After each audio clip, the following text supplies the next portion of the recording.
This voice of yours, at what point do you discover this voice? I don't know. I mean, it's the only one I ever had. So I discovered this bitch without saying my first word. I don't know. Somebody called my shit butter tone. Uh, I have a remnant of that, but I guess I really started to use my voice when I did It's Gonna Be All Right, Keep Your Head Up to the Sky. I was using it to hold notes, but I didn't really sing that motherfucker until It's Gonna Be All Right.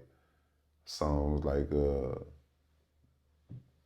Get Your Paper, they were horribly mixed, but I mean, they were definitely classics all the same.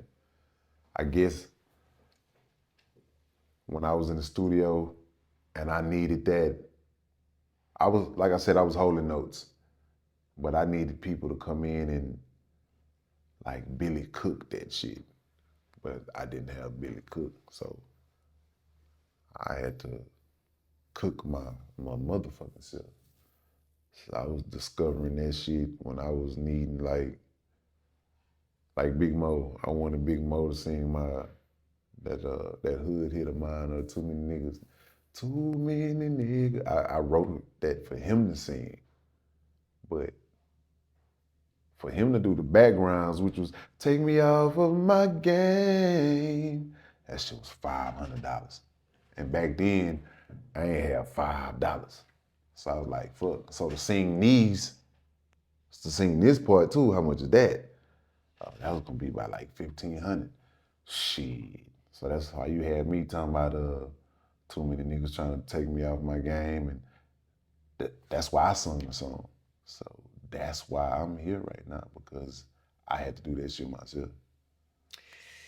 Your voice has been described as deep, gritty, baritone. Uh, was it always this deep as you were growing up? Nah, I kind of sounded like a frog at one point in time. Can you give the history, just for those in the audience that are discovering you for the first time, about just your voice itself and that frog voice into the voice that we hear on camera at this point in your albums and sonically? I mean, I had to learn how to use it, even with the rapping. Like, trying to be, I can't really, it's kind of like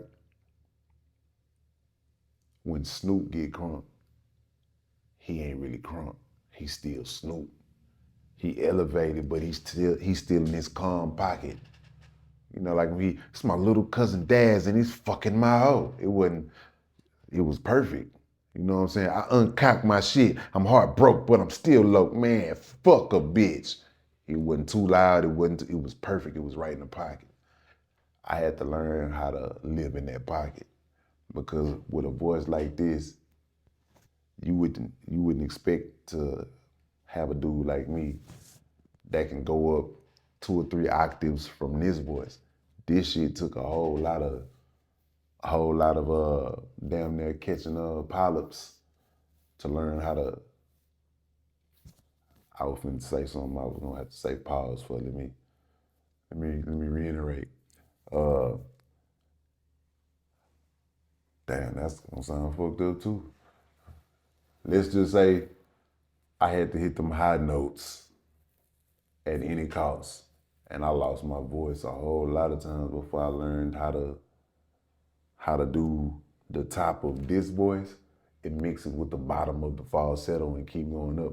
I had to learn how to commingle these two together to where I can go from here to here, some shit like that, without you hearing the breaking point in between. That shit took a long time to do.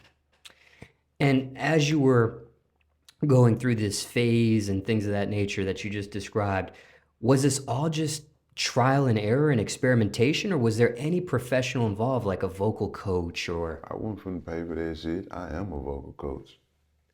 So to this day, from 1998, was that what you said? Yeah. To 2024, never had any professional on your voice at all? Well, I mean, showing me harmonies, Okay. showing me different harmonies that I could do. Mikael Zeeby, yeah, he was like, man, try this. And it was never showing me how to sing. It was just, try this note. So that's when the contrasting came into play for me. Because it was always like, if if I'm if I'm singing A here, then I'm definitely singing E here. But I mean, I learned how to take all the notes and mix them motherfuckers and make them work with each other, whether they were off or not. And a lot of times I do off notes on purpose because I'm looking for the sound that can only come from a key being off. And with this voice of yours, final question here just about that. Has there been anything that you've done with your voice that the public has no idea that was you behind it? So, for example, has there been maybe a popular commercial or whether it's audio commercial or something, you were the voice or cartoon character or something where you were the voice behind and the public to this day has no knowledge that it was you? Nah, nah, nah, I haven't done nothing like that. Have you been offered those types of different? I have. I've been offered a lot of more than a lot of voiceover deals, but I passed them out. Look, And care to share your reasoning? not no money. It's gonna always come down to that almighty dollar, winning no money. So, just for clarification here, you are willing to do some of those things if the right dollar amount exists. Or the right situation, Okay. the right royalty situation, the right rights to something. Like, you ain't finna just take my motherfucking voice and just run off and get rich with my shit. Bitch, we finna be rich, not just you. But aside from that, is that something that you personally just maybe it's a goal of yours to do? I want to do a cartoon with this voice at some point or Only if they gonna pay me. okay. It's gonna always come back to that bagger thing for me.